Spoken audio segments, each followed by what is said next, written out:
ఆద్యంతములు లేనివాడు ఆదిదేవుడు. జీవన ప్రయాణంలో సమస్త జీవులకు ఆధారభూతమైనవాడు ఆ పరమేశ్వరుడు. దేవతలు, మహర్షులు ఆ సదాశివుణ్ణి పూజించారు. మహారాజులు ఆ మహేశ్వరుణ్ణి ఆరాధించి తరించారు. అసమానమైన తమ అంకిత భావానికి నిదర్శనంగా ఎన్నో ఆలయాలను నిర్మించారు. అలాంటి క్షేత్రాలలో తమిళనాడులోని తెన్కాశి ఒకటి. పురాణ సంబంధమైన విశేషాలను, చారిత్రకపరమైన అంశాలను కలుపుకొని కనిపించే ఇక్కడి కాశీ విశ్వనాథుడి ఆలయమే ఈ వారం దివ్యక్షేత్రం.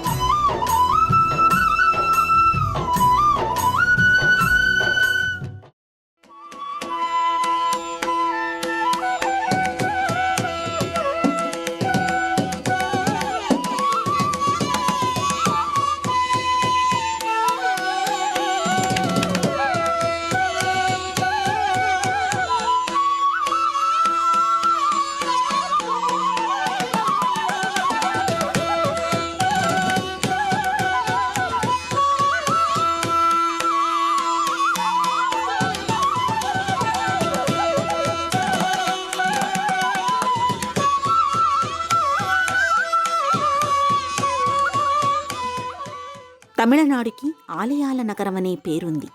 దాదాపు 33,000 ప్రాచీనమైన దేవాలయాలు ఇక్కడ ఉండడమే అందుకు కారణం. తిరునల్వేలి, తంజావూరు, అరుణాచలం, మయూరం, కంచి, కుంభకోణం వంటి ఎన్నో శైవ క్షేత్రాలు ఇక్కడ విరాజిల్లుతున్నాయి. ప్రతి క్షేత్రం వీలైనన్ని విశేషాలను సంతరించుకొని అనేక ప్రత్యేకతలతో విస్తరించుకొని అలరారుతూ ఉంటుంది. అలాంటి ప్రసిద్ధి చెందిన క్షేత్రాలలో తెన్కాశి ఒకటిగా కనిపిస్తుంది.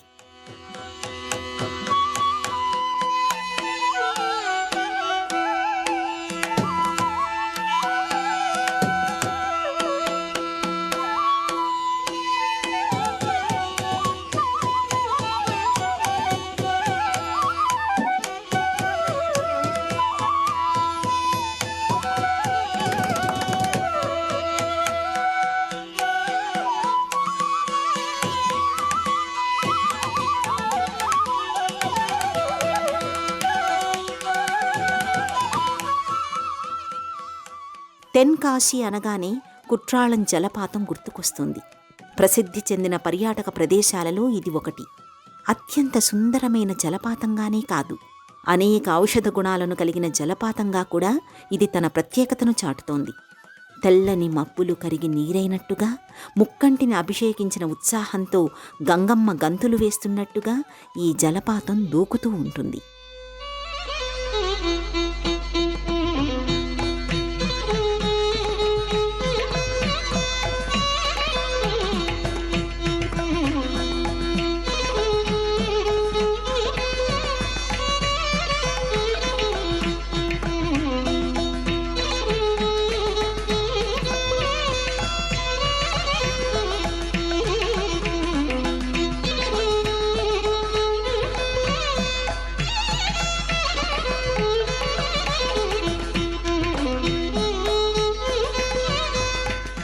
ఈ జలపాతం దగ్గరే కుట్రాళనాథర్ ఆలయం కనిపిస్తుంది.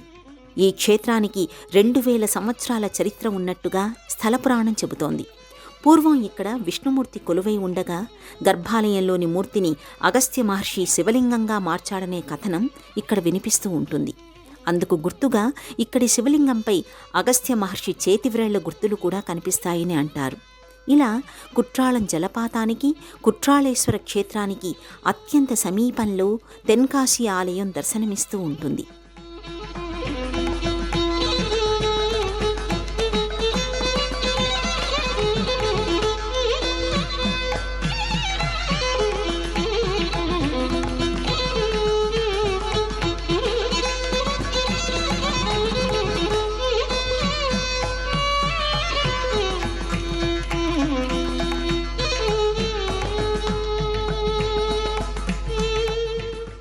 తెన్ అనే మాటకి దక్షిణ అనే అర్థం వినిపిస్తుంది. అందువలనే తెన్కాశీని దక్షిణ కాశీగా చెబుతుంటారు. తమిళనాడులో ఏ ప్రాచీనమైన ఆలయానికి వెళ్ళినా చాలా ఎత్తైన గోపురాలు దర్శనమిస్తూ ఉంటాయి. తమిళనాడు వైభవాన్ని అక్కడి ఆలయాలు చాటుతూ ఉంటే, అక్కడి ఆలయాల చారిత్రక ఘనతను గాలిగోపురాలు ఆవిష్కరిస్తున్నట్టుగా కనిపిస్తుంది. అలా తమిళనాడులో ఎత్తైన గోపురం కలిగిన రెండవ ఆలయంగా తెన్కాశీ తన విశిష్టతను చాటుతూ ఉంటుంది.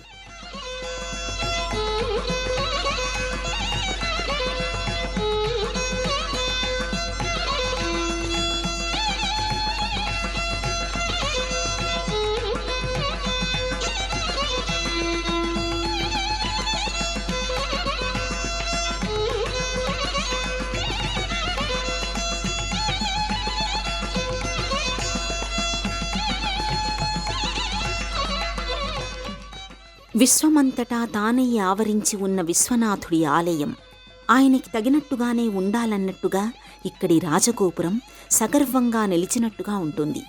9 అంతస్తులతో 180 అడుగుల ఎత్తు కలిగిన ఈ రాజగోపురంలో దాదాపు 800కు పైగా శిల్పాలను మలిచినట్టుగా చెబుతారు. పొడవు, ఎత్తు, వెడల్పు పరంగా ఎంతో ఆకర్షణీయంగా కనిపించే ఈ రాజగోపురాన్ని కాస్త దూరం నుంచి చూడాలే తప్ప దగ్గరికి వచ్చి తల పైకెత్తి పలకరించలేం.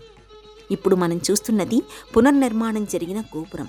అంతకుముందు కూడా ఇక్కడ ఇదే స్థాయి గోపురం ఉన్నట్టుగా చరిత్ర చెబుతోంది. 1505వ సంవత్సరంలో పరాక్రమ పాండియన్ ఇక్కడ రాజగోపురాన్ని నిర్మించారు. ఆ తర్వాత 1824లో పడిన పిడుగు వలన గోపురం దెబ్బతినడం జరిగింది. అయినా ఆ గోపురం 1966 వరకు పాండ్యరాజుల చారిత్రక ఘనతను చాటుతూ అలా నిగ్రహంతో నిలబడే ఉండేది. 1990లలో ఈ రాజగోపురాన్ని పునఃనిర్మించారు. ఆలయం లోపలికి వెళుతూ చూసినా, బయటికి వస్తూ చూసినా ఒకేలాగే కనిపించడం ఈ గోపురం విశేషం. అంటే బయటవైపు గోపురం గోడలపై ఎక్కడ ఏ శిల్పం ఉందో, ఎక్కడ ఏ అల్లిక ఉందో, లోపలి వైపు గోడలపై కూడా అవి అక్కడే ఉండేలా ఈ గోపురాన్ని అద్భుతంగా మలిచారు. దగ్గర నుంచి తల పైకెత్తి చూస్తే శిల్పాలతో ఈ గోపురాన్ని అభిషేకిస్తున్నారేమో, అవి పైనుంచి జాలువారుతున్నాయేమో అనే భావన కలుగుతుంది.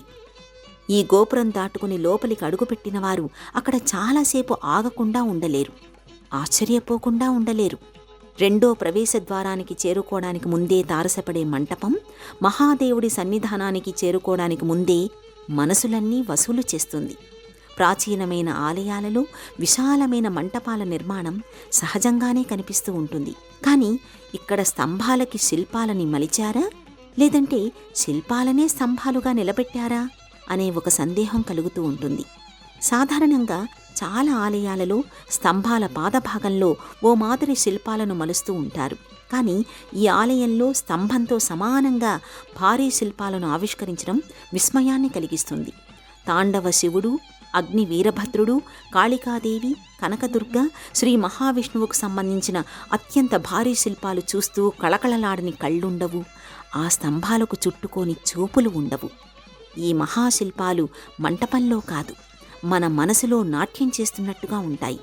ఈ దేవతామూర్తుల కనుముక్కు తీరు, ముద్రలు, భంగిమలు, వారి చేతులలోని ఆయుధాలను మలిచిన తీరు ఒక ఎత్తైతే, ఆ దేవతామూర్తులు ధరించిన వస్త్రాలను, ఆభరణాలను మలిచిన విధానం మరొక ఎత్తు. ఏకశిలలో మలిచిన ఆ శిల్పాల హావభావ ప్రకటన అపూర్వమని చెప్పుకోని వారు ఉండరు. ఇలాంటి శిల్పాలను ముందెన్నడూ చూడలేదని ఒప్పుకోని వారు ఉండరు.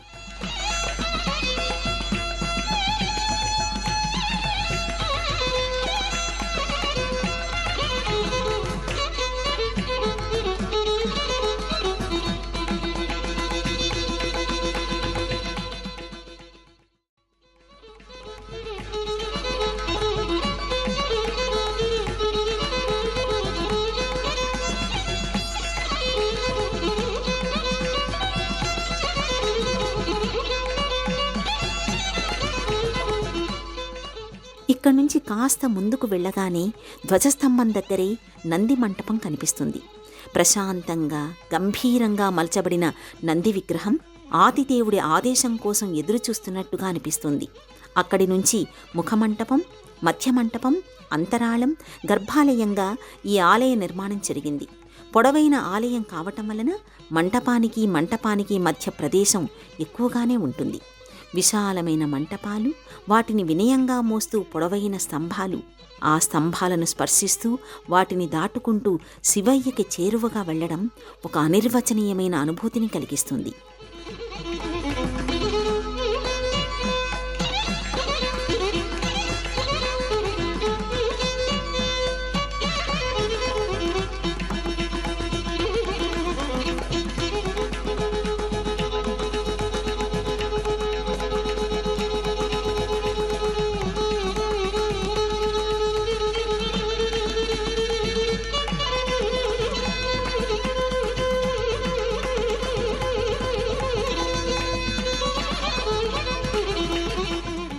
గర్భాలయంలో కొలువైన కాశీ విశ్వనాథుణ్ణి చూడగానే ఆనంద బాష్పాలు ఉబకని కన్నులుండవు, అనుభూతి సరస్సులుగా మారని మనస్సులుండవు అనడంలో సందేహం లేదు. గర్భాలయంలో కొలువైన కాశీ విశ్వనాథుడికి అటు పురాణ సంబంధమైన కథనంతో పాటు ఇటు చారిత్రక నేపథ్యం కూడా ఉంది.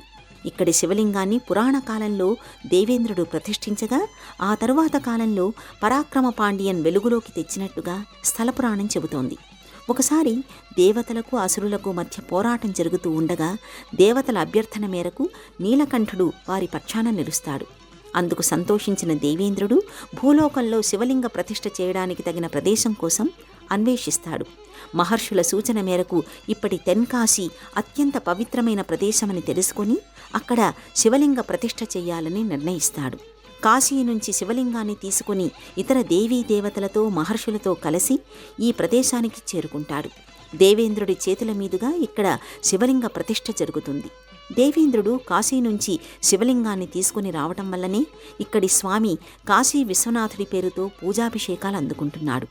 ఇంద్రుడు శివలింగాన్ని తీసుకుని వస్తుండగా కాశీలోని గంగానది జలాలతో కూడిన కలశాలతో ఆయనను దేవతలు అనుసరించారు. అలా వారు తెచ్చిన గంగా జలాలను ఇక్కడి బావిలో పోశారట. అందువలన ఇక్కడి ఆలయ ప్రాంగణంలోని బావి తీర్థం మహిమాన్వితమైనదిగా చెబుతూ ఉంటారు. అలా దేవేంద్రుడు ప్రతిష్ఠించిన చాలా కాలానికి ఇక్కడి శివలింగం అంతర్హితమైపోయింది. ఆ తరువాత కాలంలో అగస్త్య మహర్షి దక్షిణ దేశ యాత్రలు చేస్తూ ఈ ప్రదేశానికి చేరుకున్నారు. అప్పుడు ఆయన ఇది దివ్యస్థలమని గుర్తించారు. ఇది శివుడు కొలువైన పవిత్ర ప్రదేశమని గ్రహించిన ఆయన శివలింగం ఉన్న ప్రదేశాన్ని దివ్య దృష్టితో చూసి పూజాభిషేకాలు చేశారు. కొంతకాలం పాటు ఆయన ఇక్కడే తపస్సు చేసుకున్నారు. ఆ సమయంలోనే ఇక్కడి గ్రామస్తులు స్వామివారికి తొలి మందిరాన్ని నిర్మించడం జరిగిందని అంటారు.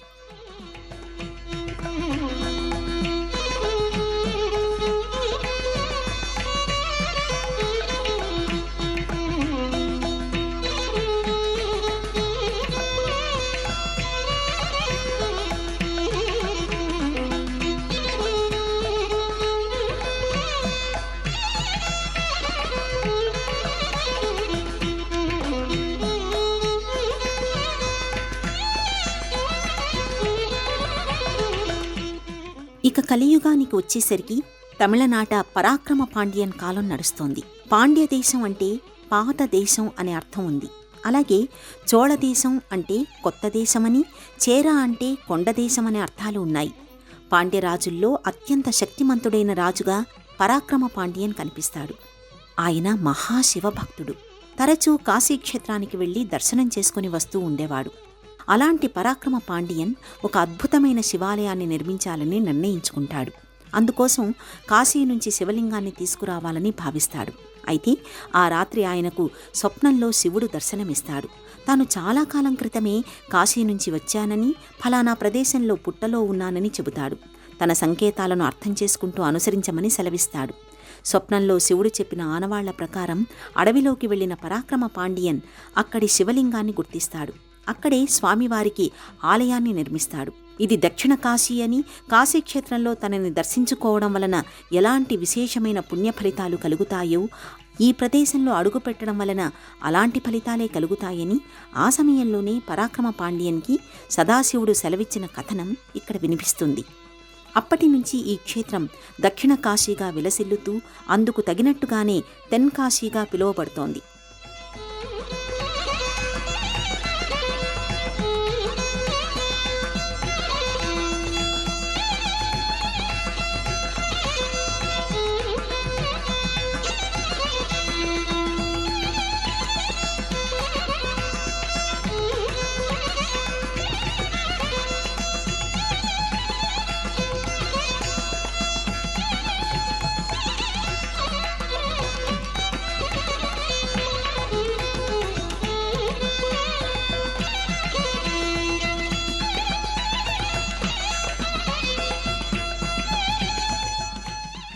ఆ తర్వాత కాలంలో వచ్చిన రాజులు ఈ క్షేత్రం విషయంలో ఎంత మాత్రం అశ్రద్ధ చూపలేదు. ఎవరికి వారు ఆలయ అభివృద్ధికి కృషి చేస్తూ వెళ్లారు. ముఖ్యంగా విజయనగర రాజుల కాలంలో, నాయకరాజుల కాలంలో ఈ క్షేత్రాన్ని మరింత అభివృద్ధి చేస్తూ వెళ్లారు. అందుకు సంబంధించిన శిలాశాసనాలు కూడా మనం ఇక్కడ చూడవచ్చు.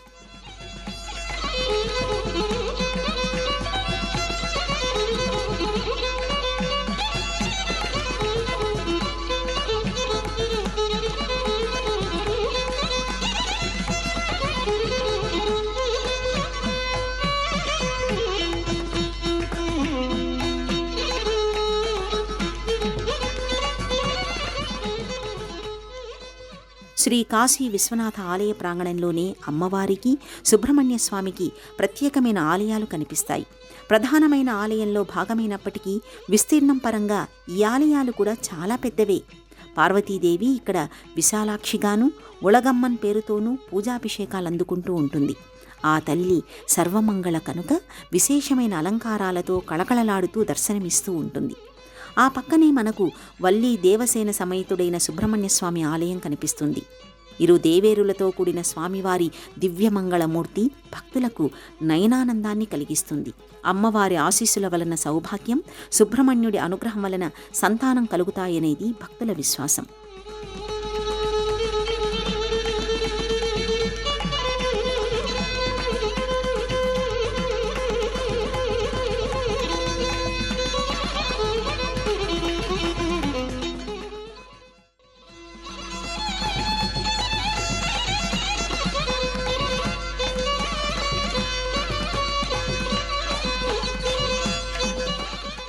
ఇక ఇక్కడి అమ్మవారి ఆలయం ఎదురుగా ఒక విశాలమైన మంటపం అద్భుతమైన శిల్ప నిర్మాణంతో ఆశ్చర్యచకితుల్ని చేస్తూ ఉంటుంది.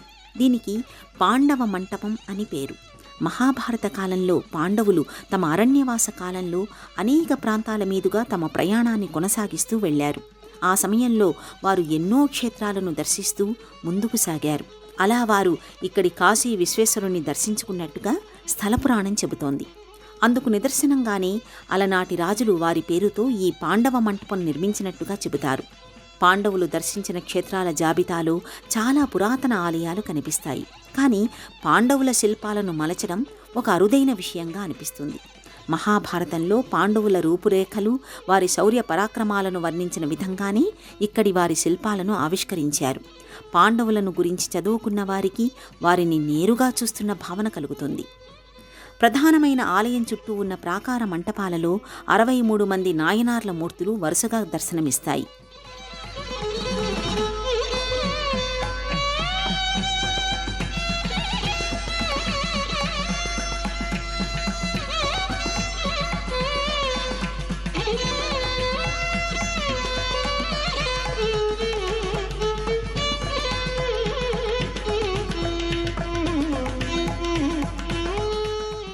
అలాగే ఇక్కడి ఉపాలయాలలో సహస్రలింగేశ్వరుడు, భైరవుడు, దక్షిణామూర్తి, చొక్కనాథర్తో పాటు లక్ష్మీదేవి, సరస్వతీదేవి, శివగామి, నటరాజ, చండికేశ్వర మూర్తులు కొలువై ఉండటం కనిపిస్తుంది. ఇక్కడి కాశీ విశ్వేశ్వరుడికి 15వ శతాబ్దం నుంచి కుంభాభిషేకాలు జరుగుతున్నాయి. కులశేఖర పాండ్యం చేతుల మీదుగా మొదటి కుంభాభిషేకం జరుగగా ఆ తర్వాత ఉదయ మార్తాండవర్మ తదితరుల చేతుల మీదుగా కుంభాభిషేకాలు జరుగుతూ వచ్చాయి. అనునిత్యం ఉదయం 6 గంటల నుంచి మధ్యాహ్నం 12 గంటల వరకు తలుపులు తెరిచి ఉంటాయి. తిరిగి సాయంత్రం 4 గంటల నుంచి రాత్రి 8 గంటల 30 నిమిషాల వరకు దర్శనానికి అనుమతిస్తారు. ప్రతిరోజు ఉదయం 8 గంటల 30 నిమిషాలకు, 11 గంటల 30 నిమిషాలకు, సాయంత్రం 5 గంటల 30 నిమిషాలకు, రాత్రి 8 గంటలకు ప్రత్యేక పూజలను నిర్వహిస్తూ ఉంటారు. ఇక ప్రతి ఏడాది మాసిమహం పేరుతో ఫిబ్రవరి, మార్చి మాసాల్లోనూ, ఆవణి పేరుతో ఆగస్టు, సెప్టెంబర్ మాసాల్లోనూ, ఐప్పసి పేరుతో అక్టోబర్, నవంబర్ మాసాల్లోనూ ప్రత్యేకమైన పూజలను, విశేషమైన సేవలను, ఉత్సవాలను నిర్వహిస్తూ ఉంటారు.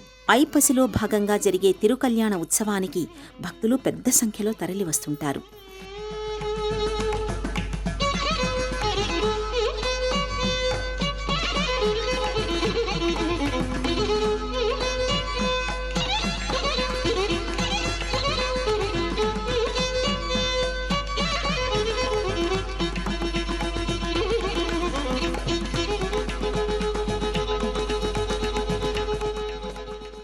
ఇలా తెన్కాశీ క్షేత్రం ఏడాది పొడవునా భక్తులకు, పర్యాటకులకు తన వైభవాన్ని పరిచయం చేస్తూ ఉంటుంది.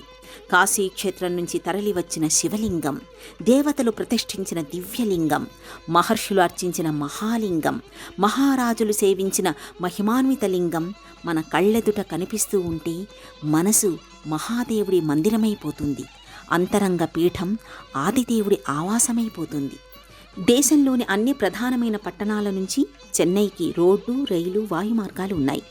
రైల్లో చెన్నై నుంచి తిరునల్వేలి వెళితే అక్కడి నుంచి స్థానిక వాహనాల్లో తెన్కాశీలోని ఈ దివ్యక్షేత్రానికి చేరుకోవచ్చు.